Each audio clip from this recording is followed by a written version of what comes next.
نہیں جانے دیجیے جن کا وقت ہو جاتا ہے وہ تو چلا ہی جاتا ہے نا. جانے والوں کو کوئی نہیں روک پایا ہے آج تک.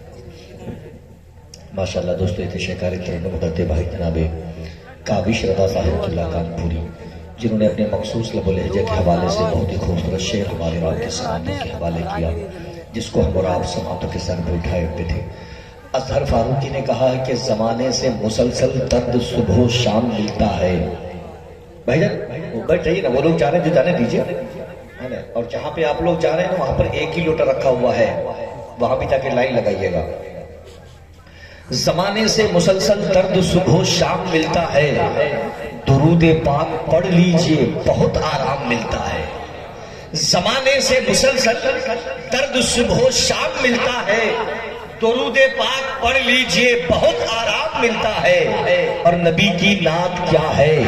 حضرت حسان سے پوچھو، نبی کے ہاتھ سے جب نعت کا انعام ملتا ہے، نبی کے ہاتھ سے جب نعت کا انعام ملتا ہے. خطیب الہند حضرت علامہ مفتی فیروز عالم صاحب قبلہ مصباحی منبر نور پر تشریف رکھتے ہیں. قاسم ندیمی نے کہا تھا کہ میرے نبی کی فضیلت چھپا نہیں سکتے، میرے نبی کی فضیلت چھپا نہیں سکتے، یہ وہ چراغ ہے جس کو بجھا نہیں سکتے. اور پڑھوں گا نعت مقدس ضرور اے قاسم، میری زبان پر پہرے بٹھا نہیں سکتے، میری زبان پہ پہرے بٹھا نہیں سکتے. یہ حضرت بھائی مولانا صداقت صاحب نے بڑا اچھا مشورہ دیا مجھ کو، اور میں انتظار کر رہا تھا کہ وہ مشورہ مجھ کو کوئی دے.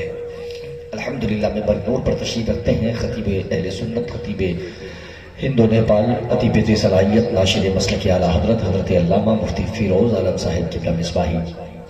میں یہاں حضرت دیکھنے کے بعد بڑا خوش ہوں آج کے جلسے سے. سچی بات، آج کے جلسے میں بہت خوش ہوں کہ نہیں تو میں اس سال کے تقریباً بہت سارے جلسے پڑھا میں نے. فروری کا مہینہ تو الحمدللہ ایسا پڑھا کہ کوئی ایسے رات نہیں جس میں خالی تھا. سچی بات یہی ہے، کوئی ایسی رات نہیں تھی فروری کا کہ جس میں ہم خالی بیٹھے ہوئے تھے. اور میں نے دیکھا ہے کہ 1 ڈیڑھ 2 بجے کے بعد تو صلاۃ و سلام پڑھ ہی لیے ہے، 2 بجے صلاۃ و سلام پڑھ ہی لیے ہے. لیکن یہاں پر 2 بجے کے بعد بھی ایسا لگ رہا ہے کہ اس وقت 10:30 بج رہے ہیں. لوگ سلیقے سے جو بیٹھے ہوئے ہیں، قسم خدا یہ بڑا اچھا لگتا ہے. میں مبارکبادی پیش کرتا ہوں آپ کو. جلسہ آپ بڑا اچھا سنتے ہیں، سنیے، ایسے ہی سننا چاہیے. آپ ایسا جلسہ سنیے گا تو آپ سے دوسرے لوگ بھی جلسہ سننا سیکھ جائیں گے. لیکن حضرت علامہ مفتی فیروز صاحب کے اس خطیب کا نام ہے. میں نے دیکھا ہے ہندوستان کے اکثر بڑے شہر اور بڑے چھوٹے شہروں میں جا کر کے حضرت کے ساتھ حضرت کی تقریر سنا ہے، تو میں نے یہ دیکھا ہے کہ یہ تقریر ایسی کرتے ہیں.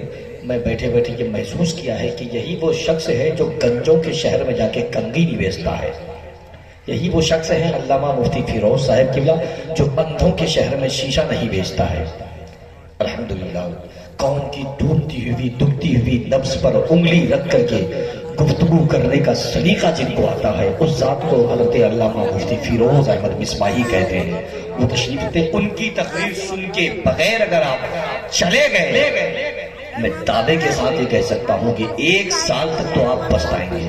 1 سال تک یقین نہیں ہو تو آپ صرف 10 منٹ ان کی تقریر سنیے گا. 10 منٹ، اس سے زیادہ علامہ مفتی فیروز صاحب کی بولیں گے بھی نہیں. 10 منٹ سے ان کا گفتگو سنیے گا، پھر آپ ہی لوگ کہیے گا کہ حضرت اور بولیے. قسم خدا کی پورے ہندوستان میں بڑی کامیاب گفتگو ہوتی ہے، اصلاحی گفتگو. ہر آدمی مولانا جمشید صاحب، ہر آدمی کالج بھائی یہ سوچتے ہیں علامہ فیروز صاحب کی، علامہ امین الدین صاحب کی بیٹھے ہوئے بڑے لوگ ہیں، جب ان کی تقریر ہوتی ہے نا تو لوگ یہ سوچتے ہیں کہ ہم نے جو دن میں کیا ہے کہیں علامہ فیروز صاحب کی نظر تو نہیں پڑ گئی.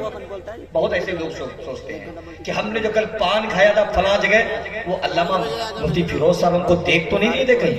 ہر آدمی یہی سوچ رہا ہے کہ یہ تقریر میرے ہی اوپر ہو رہی ہے. بڑی کامیاب گفتگو اصلاح معاشرہ پر اس وقت سیمانچل میں سب سے اچھی گفتگو کرنے والے خطیب کا نام ہے حضرت علامہ مفتی فیروز صاحب قبلہ مصباحی. حضرت کی موجودگی میں یہ چاہتا ہوں کہ حضرت بھائی جناب قاری سالک رضا صالح کشن گنجوی کو ایک کلام کے لیے مائک پر لایا جائے. لیکن میں خود نہیں لاؤں گا مائک پر، آپ کہیے گا تب. بس 2 3 1 2 3 4 5. بھائی آپ کا کیا نام ہے؟ محمد سہراب انصاری بھائی جان، میں ایک بات بتانا چاہتا ہوں، آپ میرے بھائی ہیں، میں بھی آپ کا بھائی ہوں۔ وہ جو آپ ہاتھ میں پہنے ہوئے نا، وہ یہودیوں کا طریقہ ہے، معذرت کے ساتھ برا مت مانیے گا، میں آپ کا بھائی ہوں، ٹھیک ہے؟ وہ یہودیوں کا طریقہ ہے، جہنم میں پہنایا جائے گا جہنمیوں کو، تو آپ اتار دیجئے اس کو، ہم مسلمان ہیں، اتار دیجئے، آپ اتار دیجئے، دل سے کوئی پھیلے ہونا چاہیے، قسم خدا کی میں گزارش کرتا ہوں اپنے بھائیوں سے، کان میں کچھ پہنتے ہیں مرد حضرات، جو گلے میں لاکٹ وغیرہ لگاتے ہیں، وہ سب حرام ہے، نہیں پہننا چاہیے، ٹھیک ہے؟ اس سے حرام ہے، گھر میں برکتیں نہیں آتی ہے، اور نہیں تو 15-20 ہزار روپے ماہانہ کماتا ہے، یہ میرا نوجوان 20-50 ہزار روپے ماہانہ کماتے ہیں، لیکن پھر بھی برکت نہیں ہے۔ کیوں؟ اس لیے کہ ہم نے اپنے حالات ہی نہیں سدھارنے کی کوشش کی ہے، ہم نے اپنی حرکت ہی نہیں سدھارنے کی کوشش کی ہے۔ آئیے بات کروں گا تو بہت دور تک جائے گی، جناب بھائی جناب سالک صاحب سے گزارش ہے کہ تشریف لائیں، اپنا کلام پیش کرتے ہیں۔